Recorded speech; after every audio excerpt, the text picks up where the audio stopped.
nekk njëriñu Afrique ak njëriñu Sénégal. Abdoulaye Mbow, Ousmane Sonko au-delà des images ak yëpp am na kàddu yoo xam ne jot na ko fa yëkkati en attendant bien sûr la fin de la visite bokk na ci lu mu wax d'après la direction de la communication de la présidence du Faso que ni insisterait sur le fait que situation bi Burkina di dund ak le terrorisme bi nga xam ne moo nekk dans le Burkina le Niger et le Mali képp ku yaakaar ne ci foofu rek lay yem yaa ngi nax sa bopp. Ousmane Sonko il n'a pas tort su fekkee wax ne c'est toute la sous-région qui est concernée. Effectivement et c'est toute la région qui est concernée.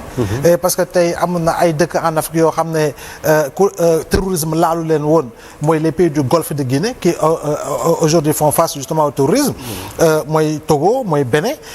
tey boo demee sax ba Afrique fu mu gën a xóotee Mozambique ak yeneen yooyu di nga gis ni dafa am li nga xam mooy ay présence de groupes terroristes. Donc pour dire que personne n'est plus à l'abri bu ñu demee ba première puissance mondiale am ay attaques terroristes mooy États-Unis on se souvient des événements du 11 septembre. Oui. France en 2015 2017 des attaques terroristes yu tegalante Angleterre dund na li nga xam moo di attaque terroriste donc pour dire que tey jii nii bu dee dëkk yooyu avec tous leurs moyens ñoom ñooy am attaque terroriste masamaa nag dëkk yi nga xam ne militairement ils sont faibles et logistiquement également ils sont faibles donc groupe terroristes yi ils sont partout et personne n'est à l'abri justement de possibles attaques. Il y a longtemps que l'on dit que le Sénégal est dans une ceinture de feu. Oui. te loolu la nier c'est véritablement nier l'évidence gis nga Afrique de l'Ouest ñu bëgg ñu bañ man Moustapha li ma gëm ba gëm ko. tey jii li ñuy dund ci wàllu terrorisme le seul responsable qui devait être jugé depuis mooy Nicolas Sarkozy. Nicolas Sarkozy. non loolu laa gëm man. ba ca France. waaw oui. En quoi? Ah oui parce que c'est lui qui a mis le bordel en Afrique de l'Ouest avec véritablement la chute de Kadhafi. Oui. Très sincèrement. Et d'ailleurs la chute de Kadhafi comment il s'appelle le président malien bi ñëwoon Dakar après il est décédé Amadou Toumani Touré. Il avait dit clairement que ni su Kadhafi daanoo fii la jëm si. non c'est clair mais c'est clair parce que Kadhafi am na loo xam ne amoon na ko te continué pas mal de groupes véritablement yoo xam ne amaana dañ doon exercer si li nga xam ne mooy zone boobu. Partant de la frontière de la Libye passant par le Mali jusqu'en Algérie am na lu bari loo xam ne contenir na ko ba pare am ay alliés sûrs à l'image de Idriss Déby et consorts am na lu bari lu mu contenir woon malheureusement avec li France def pour véritablement am loo xam ne Sarkozy da ko doon nëbbal boppam. donc moo ñu jural lu bari mais malheureusement avec toujours la complicité de certains préfets africains. Malheureusement. Ouais, de certains préfets africains. donc loolu moo fi mës a nekk donc Ousmane Sonko li mu wax Niger li mu wax Burkina. mais c'est une réalité donc il faudra quand même que dëkk yi gën a liggéey sur le renseignement. surtout dëkk yi gën a liggéey sur li nga xam ne mooy renforcer dispositifs sécuritaires yi moo tax foofu noonu may mere toujours CEDEAO parce que tey CEDEAO il a sax Union africaine sax lay waxuma CEDEAO parce que Union africaine waroon na am une armée boo xam ne c'est composé pratiquement de tous les États de l'Afrique ñoo xam ne day am armée boo xam ne prête à intervenir dans l'ensemble. Ils avaient ECOMOG xaw ma qu'est-ce que ça devient là. Non, ECOMOG qui avait intervenu à Banjul d'ailleurs. mais ECOMOG mais c'est-à-dire que tour bi soit c'est intervention au Libéria. Oui. parce que am na dara. Oui. Intervention en Sierra Leone parce que am na dara foofu la ñuy tuddee tour. menacé woon déloger Yaya Jammeh. voilà donc mi ngi noonu. léegi nag loolu nag il faut quand même ñu xool nu ñu koy circonscrire par rapport à des partenariats yoo xam ne dafay dépasser les frontières véritablement de l'Afrique. D'accord. Maintenant en quelques secondes.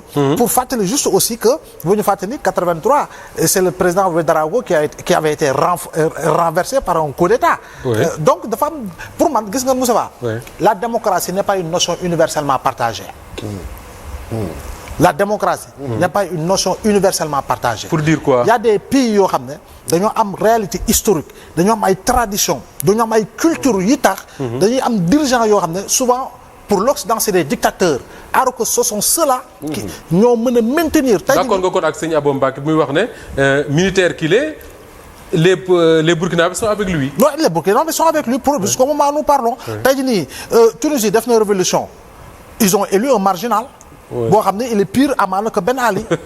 tu vois l'Égypte a fait tomber Hosni Moubarak. tu as vu aujourd'hui Al-Sisi mi ngi ci l'Égypte d'une main de fer.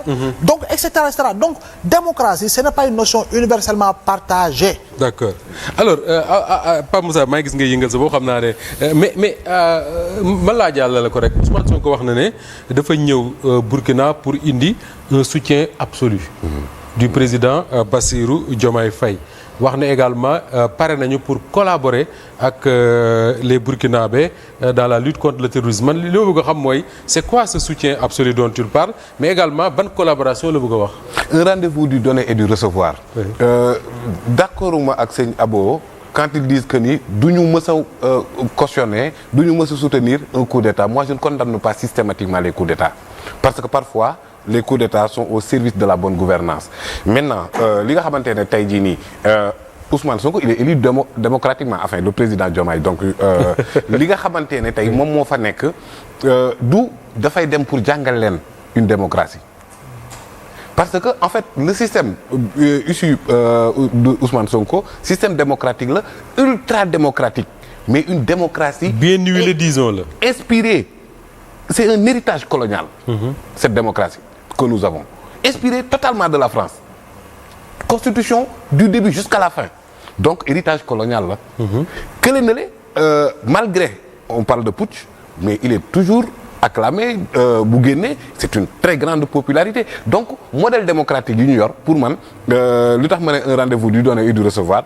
ñaari ñooñu noonu bu ñu waxtaan ku ci nekk mën a jox sa morom pour ñu mën a am benn modèle africain boo xamante ne comme li Ablaye di wax démocratie ce n'est pas une notion universelle ba ñëpp war a mën a partager lépp te man jàpp naa ne suñu bos ñun dañ ko war a xool maintenant bilatéral. dañ ko war a xool comment. dañ ko war a xoolaat.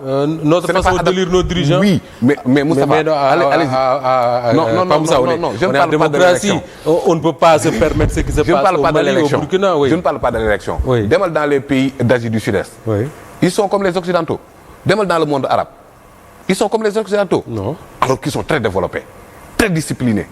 Parce que dañoo am modèle démocratique bu adapté ak seen système socioculturel. Nous on a tout importé. Tout est à faire et on passe tout notre temps parce que liberté d'expression la nangam la xaxar suba ngoon guddeeg bëccëg pour man parfois. Qu'est-ce que tu veux dire? Il faut un peu de dictature. Si on peut le dire comme ça. Non. Mais un peu de restriction. Je ne suis pas d'accord avec ça. Xoolal Moustapha. Oui. Li ma lay wax c'est mon intime conviction. Oui. Parfois j'ai vu des thèses de droit constitutionnel. Qui parlent d'un coup d'État au service de la démocratie. Thomas Sankara tout le monde sait que c'est un bon président. Unanimement à l'Afrique ñëpp nangul nañ ko. Oui, te pourtant élection falu ko. Jëli Lawrence élection falu ko. élection falu ko.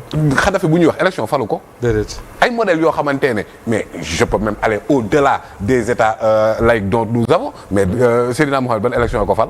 Serigne Touba ban élection ko fal te pourtant ñooñu dañoo teg ay modèles yoo xamante ne bind ci mais demal xool Matlaboul Fawzeyni xool li bëgg ci Touba élection falu ko. Serigne Mountakha yàlla fi yàgg te wér élection falu ko te dañuy doxal te ñëpp nangul leen lépp tegu ci yoon. D'accord. Donc loolu sur le plan c'est intéressant ce débat là. sur le plan waroon na am temps yaatal ko. maintenant sur le plan bilatéral. Oui. Effectivement Burkina Côte d'Ivoire dafa xaw a toujours am des relations conflictuelles. Oui. Looloo tax Sénégal xawoon na am parce que entre Houphouët et Senghor aussi il y avait une rivalité un peu cordiale. Donc seen relation yi dafa yàgg mais pour man visite bi li ci ëpp solo c'est le caractère multilatéral. Parce que ñu ngi wax léegi Sahel qui est devenu une poudrière. Certes ni ñu def Kadhafi am na ci wàll mais ñi nga xamante ne ñoom ñoo toj le Sahel mais la plupart ce sont des Algériens AQMI Al-Qaïda au Maghreb islamique. Oui. ñoom ñëpp ay Abou Zaïd Mokhtar Bel Mokhtar ñoo ñëpp Algérie la ñu jóge ñëw mais ñu am ci biir ñun ñaari entité yoo xamante ne muy AES ak CEDEAO kenn ku ci nekk mënalul sa bopp dara donc foog ñu xool mécanisme boo xamante ne dina am un rapprochement pour ñu mën a parce que li ñu yor ci ay micro état mënul assurer la sécurité du Sahel. yaakaaruma parce que AQMI mu ngi fi Moujao mu ngi fi Boko Haram mu ngi autour du lac Tchad. kenn mënul ci benn armée kese ñu mën a taxaw faire face États-Unis door nañ ko au cœur wax France président dafa toog. ñu exploser stade ba. Wow. kon donc ñun Sénégal lan lañ mën a suñu bopp. donc il faut que ñu penser. benn armée ouest africaine boo xamante ne au-delà de l'AES. au-delà de la CEDEAO ñu xool li nga xamante ne moom mooy dépasser les clivages frontaliers parce que on fait face à une criminalité transfrontalière. Quelques minutes pour boucler ce thème là jaaj leen je commence par Serigne Abo Mbacké li Pape Moussa wax ci biir xam est-ce que dañu war a relativiser suñu démocratie bi ñu am au Sénégal parce que quand même moi je suis pas totalement d'accord avec lui mais une démocratie boo xam ne ça ne nous développe pas ba pare boole ceeg parfois tu as l'impression que ça encourage même l'indiscipline dans ce pays est-ce qu'il n'a pas finalement raison de dire que ni nañ ko xoolaat. Moussa moi je trouve que ni c'est pas une question de démocratie wala c'est une question des hommes. C'est une question d'hommes mën nañ am une démocratie mais am des hommes yoo xam ni ils sont capables de changer le pays. tey mën nga dem dans man ça c'est ma position man Serigne Yabou moi je suis pas pour les coups d'état. d'accord uma ci mënuma cee d'accord parce que man dama gëm ni que ni réew dañ ciy def de façon démocratique parce que regarde ce qui se passe au Mali ça mënuñu d'accord ak loolu yow nga def nga coup d'état jox nañ la transition pour nga changer nga toog yow. d'accord ci mariage pour tous. ah non. pour la ce sont des aléas de la démocratie. non xaaral bàyyi ma ñëw rek. démocratie bàyyi ma ñëw Pape Moussa. xam nga tey am na ci yoo xam ne mënuñu soo d'accord. man d'accorduma aussi ci comment dirais-je modèle démocratique boo xam ne mooy modèle bi ñuy copier en Europe. d'accorduma ci démocratie boo xam ne y a du laisser aller bàyyi nit muy def lu la neex wala lenn. ça loolu je suis catégorique.